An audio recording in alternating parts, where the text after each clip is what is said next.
गुरु बिन काहू न पाया ज्ञाना, जो थोथा भुस छड़े किसाना।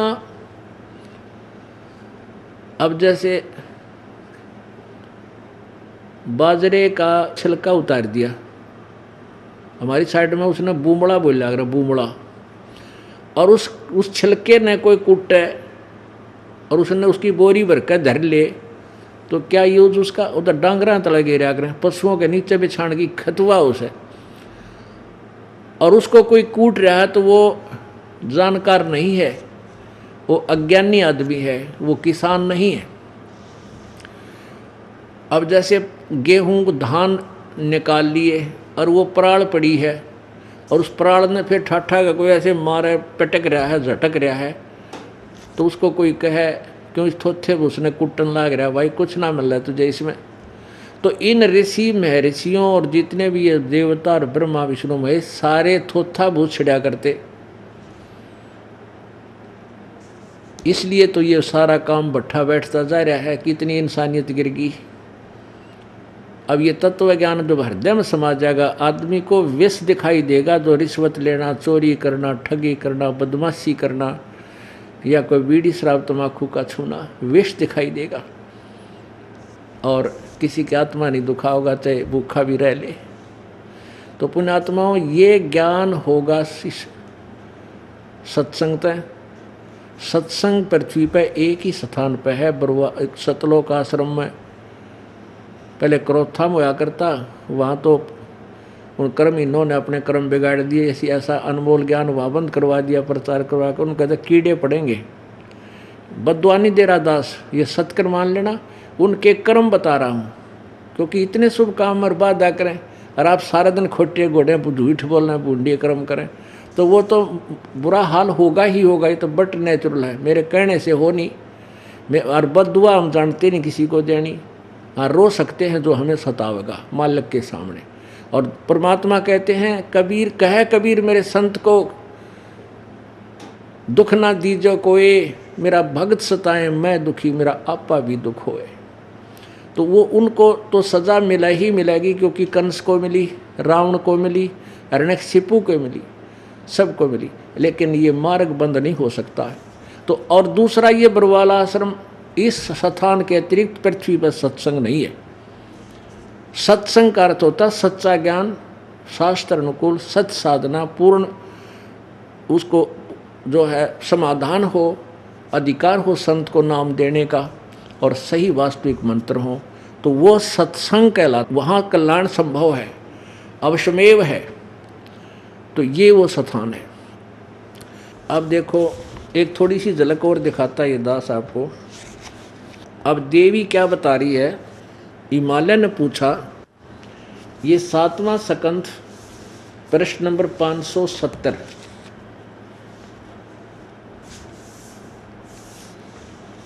इस पे हिमालय देवी पूजने के विविध प्रसंगों के संक्षिप्त वर्णन। हिमालय ने कहा, देवेश्वरी महेशानी करुणानिधे अंबिके, अब आप अपने पूजन की समूची विधि बताने की कृपा कीजिए। श्री देवी कहती है, राजन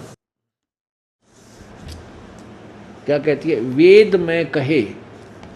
अब वास्तविकता बता रही है, पहले तो अपने बारे में सट्टे मार रखे दुर्गा ने, अब यहाँ अपने वास्तविकता क्या बता रही, वेद में कहे गए धर्म का परित्याग करके जो अन्य धर्म का अवलंबन लेते हैं, राजा को चाहिए कि उन अधार्मिक व्यक्तियों को अपने राज्य से निकाल दे।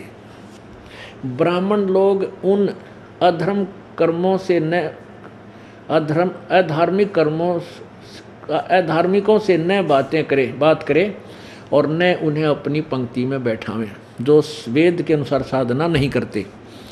इस जगत में तरह तरह के अन्य जितने शास्त्र हैं, वे सभी श्रुति और समृति से विरुद्ध होने के कारण तामसी कहे जाते हैं। उन शास्त्रों के नाम हैं वाम, कपाल, कौलक और भैरवगम। शिव ने मोह में डालने के लिए इन शास्त्रों का प्रतिपादन किया है। उनमें कहीं कहीं वेद से अविरुद्ध अंश भी हैं। वेदज पुरुष उस अंश को ग्रहण कर लें और तो कोई दोष नहीं। वेद से भिन्न अर्थ को स्वीकार करने के लिए द्विज अर्थात अनाधिकारी है। द्विज सर्वथा अनधिकारी है। अतएव वैदिक पुरुष सम्यक प्रकार से प्रयत्न करके वेद का ही आश्रय ले, यही शाश्वत धर्म है। और वेद में कितना नहीं रख रखा है देवी की पूजा करो। अरे देवी अपने भी सट्टे पे साथ में मार रही है, इनको मेरी पूजा ऐसे करनी चाहिए, लेकिन वो उस भगवान की पूजा करो, उस ब्रह्म की, वही सबका पूजा है, और सब बातें छोड़ दो। यानी अपना अहम यहाँ से किसी से नहीं छूटा हुआ है। और जब तक हम अपनी पूजा बंद नहीं करवाएंगे, एक मालिक पर आश्रित नहीं होंगे, तब तक हमारे अनुयायी जो है पतिव्रता धर्म पर नहीं पहुँच सकते। तो हमने उस परमेश्वर की भक्ति करनी है जो पूर्ण ब्रह्म है, ब्रह्म से भी ऊपर शक्ति है। अब इसमें क्या लिखा कि शिव ने भी ऊट पटांग शास्त्र लिखे, बोले क्यों ज्ञान नहीं इतना था इनको, युग और लाओगा ज्ञान कहाँ से, जब ब्रह्मांड बेराना विष्णु ने पता। शिव जी तो इन्हीं के बताए अनुसार उस ज्ञान को आगे अपना बताते थे। तो शिव जी ने भी अलग से अपने अलग शास्त्र बना दिए जिसका इनको अनुभव था। तो देवी कहती है कि शिव ने तो ये मूर्ख बनाने के लिए लिख रखे, अर्थात शिव जी द्वारा लिखे गए शास्त्र भी देवी स्वयं रिजेक्ट कर रही है। अब हमारा प्रसंग चल रहा है, भाई गुरु बिन काहुन पाया ज्ञाना, जो थो था बुस छड़े किसाना। गुरु बिन वेद पढ़े जो प्राणी, समझिन सार रहे अज्ञानी। जो गुरु के बिना सतगुरु, वैसे तो यहाँ सतगुरु शब्द हमने अब कहना पड़ेगा, और सतगुरु बिन काहू न पाया ज्ञाना, ज्यों थोथा भूस छड़े मूड किसाना। और भाई सतगुरु बिन वेद पढ़े जो प्राणी, और समझे ना सार रहे ज्ञानी। ना ब्रह्मा जी को पता, ना विष्णु जी को ज्ञान वेदों का, ना शिव जी को ज्ञान, ना सतयुग के ब्राह्मण, और वो अज्ञान से परिपूर्ण। वर्तमान के इन कलियुगी ऋषि मैं ऋषि दानंद जैसों की कहाँ अस्तित्व सतिथि होगी, आप अंडरस्टूड आपको। तो इन्होंने भी बैठा दिया, बहुत से समाज को बिगाड़ दिया। अब इस सारे बिगड़े हुए ढांचे को ठीक करना या डेंटिंग पेंटिंग दोनों बहुत कठिन हो। अब इस दास की ड्यूटी लाई है -0 से भक्ति को उठा करके और 100 पर ले जाना है। और ये होगा पूरे विश्व में परमात्मा का प्रचार होगा, और पूरे विश्व में एक बार कति शांति होएगी, ये हजारों वर्षों तक चलेगी।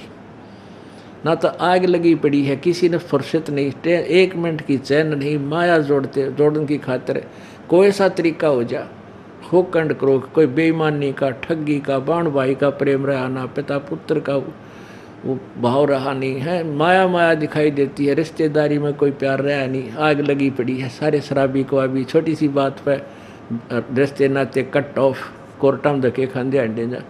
तो ये कोई जीवन रह रहा, नरक बना लिया हमने अपने जीवन को। अब हम भक्ति करेंगे और माया से हम दूर होंगे, और माया हंग मिलेगी। माया तो ये तो बाई प्रोडक्ट है इस भक्ति का। अब जैसे किसान गेहूँ बोए, गेहूँ बीजना उसका उद्देश्य होता है कि मेरा पेट भरे, मेरे बालक भूखे ना रहे।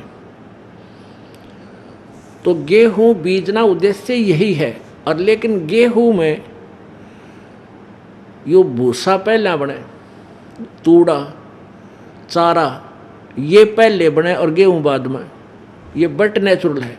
जैसे गेहूँ बना तो गेहूँ का तूड़ा यानी भूसा अलग बना और गेहूँ न्यारा, तो वो भूसे की भी कीमत, और भूसा से हम इस चारे से तूड़े से अपने पशु पाल लें या उसने बेच दे।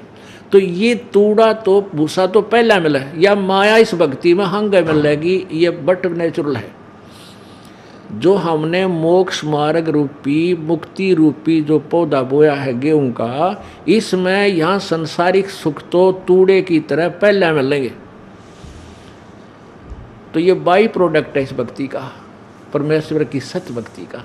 और हम इस माया के पास धक्के खाते आंडे, और यह माया फिर आपके पीछे होगी। ये सत्कर मान लेना, क्योंकि परमात्मा के वो फार्मूले हैं।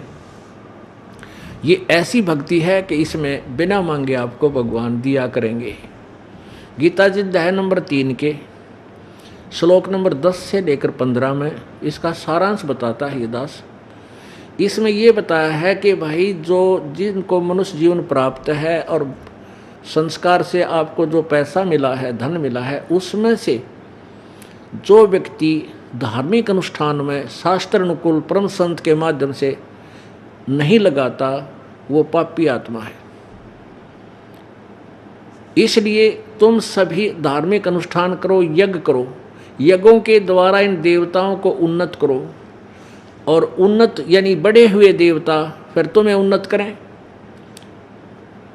और आपको बिना मांगे ही ये देवता इच्छित भोग देते रहेंगे।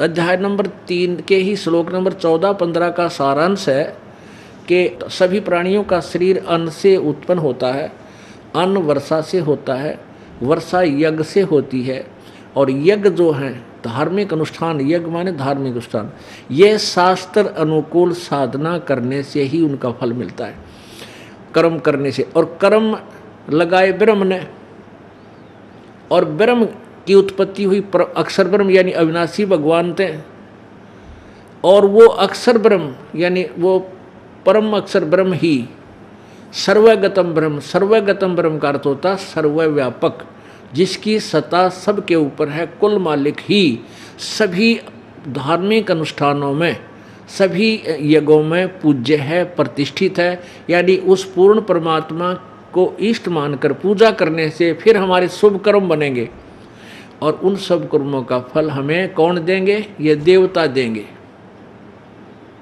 ब्रह्मा विष्णु महेश हमें फल देंगे। ये गीता जी अध्याय नंबर 3 के श्लोक नंबर 10 से लेकर 15 का ये आशय है, सारांश है।